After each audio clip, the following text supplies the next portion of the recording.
Evaporation तक हमने पढ़ लिया था कि इवापोरेशन क्या होता है। इवापोरेशन एक ऐसा प्रोसेस है जिसमें लिक्विड सब्सटेंस जो है वो गैस में चेंज हो जाता है अगर हम उसको हीट करते हैं। तो आगे हम देखते हैं कंडेंसेशन। कंडेंसेशन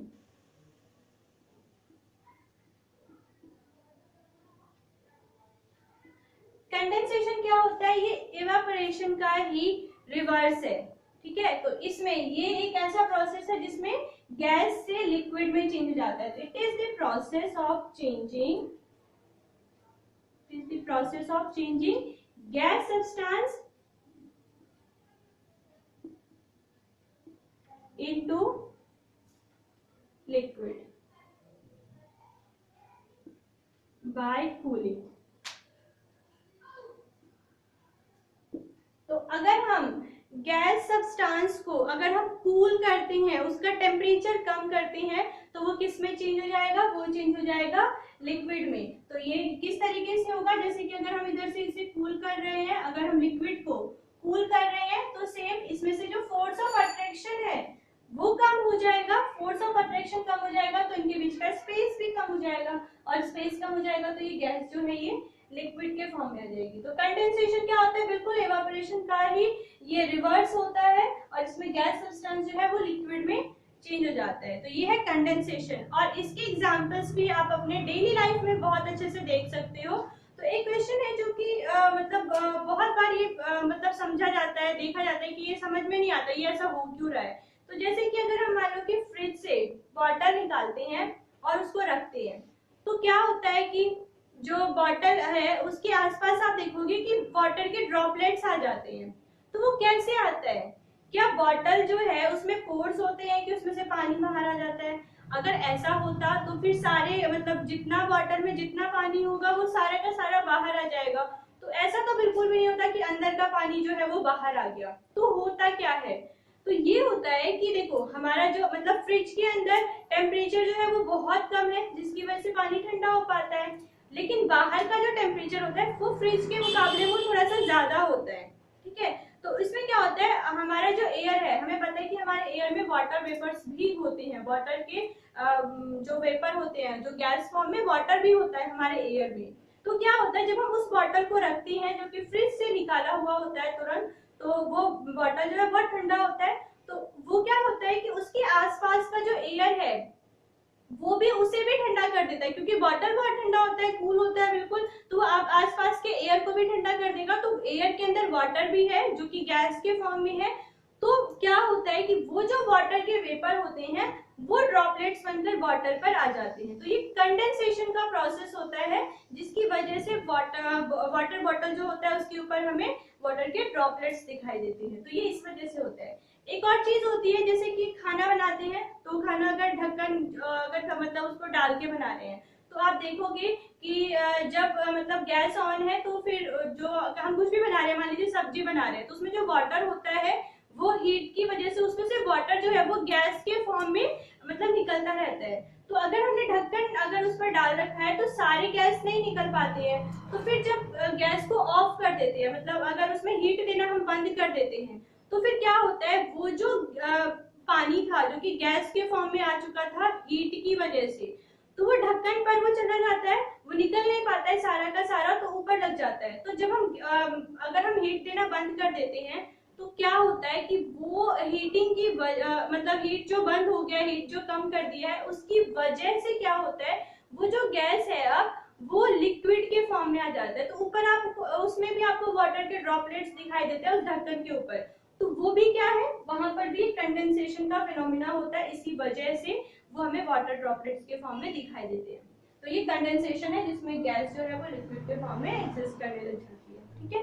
अब हम आते हैं नेक्स्ट प्रोसेस पर।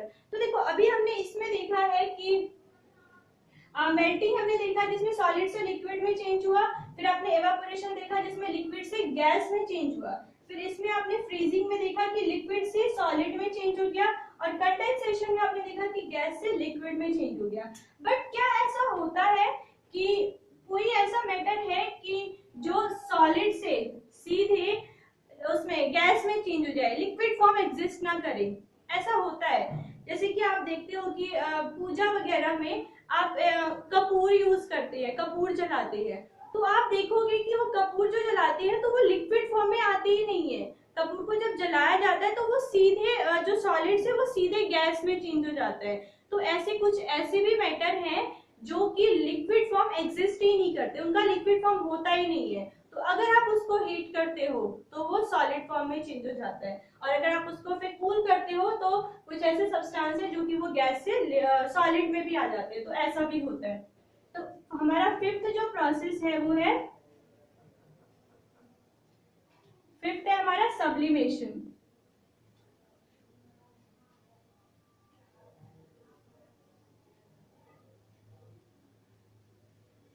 Sublimation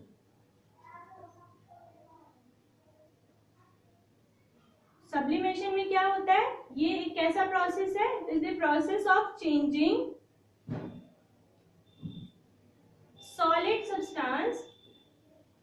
solid substance into gas without changing liquid, क्योंकि ये लिक्विड फॉर्म एग्जिस्ट ही नहीं करते हैं, तो without changing liquid state, without changing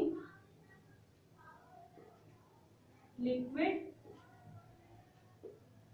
state. तो सब्लिमेशन कैसा प्रोसेस है, सब्लिमेशन एक ऐसा प्रोसेस है जिसमें सॉलिड जो होता है वो सीधे गैस के फॉर्म में चेंज हो जाता है, लिक्विड फॉर्म एग्जिस्ट नहीं करता।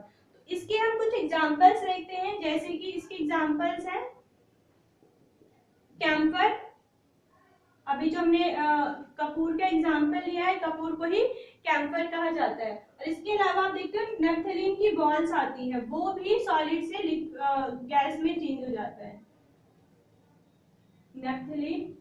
और ड्राई सॉलिड कार्बन क्या होता है, देखो कार्बन जो है वो बहुत तरह से एग्जिस्ट करती है, तो कार्बन का एक सॉलिड रूप होता है जिसको कि ड्राई आइस भी कहते हैं। तो ये भी क्वेश्चन आता है कि ड्राई आइस किसे कहते हैं, तो सॉलिड कार्बन को ड्राई आइस कहा जाता है। तो सॉलिड कार्बन को क्या कहते हैं, ड्राई आइस। नेफ्थलीन जो है, कैम्फर, नेफ्थलीन, सॉलिड कार्बन, ये सभी हमारे कुछ ऐसे एग्जांपल्स हैं सब्लिमेशन के, जिसमें कि जो सॉलिड फॉर्म में ये मैटर होती हैं और ये फिर अगर इनको हीट करते हैं तो ये गैस के फॉर्म में चेंज हो जाता है, ये लिक्विड में नहीं आता। ठीक है, तो इसमें कैसे होता है, इसमें जैसे मॉलिक्यूल्स है जो कि सॉलिड फॉर्म में है, और अगर आप इसको हीट करोगे, अगर आप इसको हीट करते हो तो ये किस में चेंज हो जाता है, ये चेंज हो जाता है सीधे गैस में, लिक्विड फॉर्म एग्जिस्ट नहीं करती है, तो ये गैस में चेंज हो जाता है, ये सॉलिड। तो ऐसे भी कुछ हमारे मैटर है जो कि सॉलिड से सीधे गैस में चेंज हो जाता है। अब इसके बाद आता है सब्लिमेशन के बाद आता है डिपोजिशन। सिक्स्थ हमारा प्रोसेस है डिपोजिशन।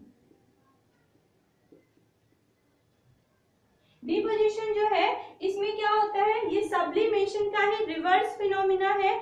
इसमें जो कुछ मैटर होते हैं जो कि गैस फॉर्म में एग्जिस्ट करते हैं और उसको अगर कूल किया जाता है तो वो सीधे सॉलिड में चेंज हो जाता है, तो ये इसी का ही रिवर्स प्रोसेस है। तो it is the process of changing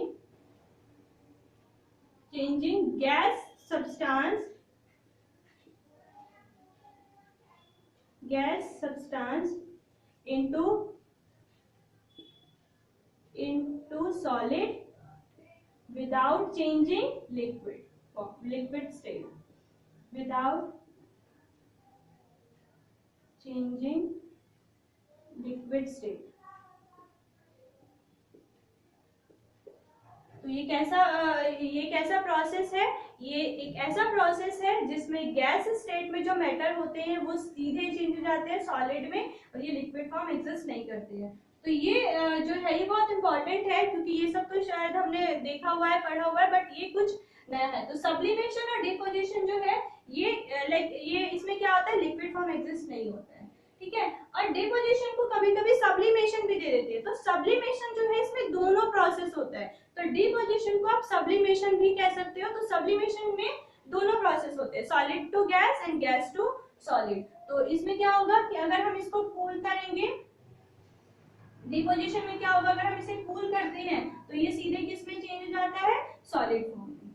ठीक है, तो ये हमारे कुछ टर्म्स थे मैटर से रिलेटेड, जिसमें कि स्टेट जो है वो चेंज होता रहता है। अब इससे रिलेटेड कुछ हमारे मैटर से रिलेटेड कुछ और भी टर्म्स है, जो कि हम इसको नेक्स्ट वीडियो में देखेंगे, और कौन कौन से टर्म्स है और उस पर भी कई क्वेश्चंस आते हैं। तो थैंक यू फॉर वॉचिंग।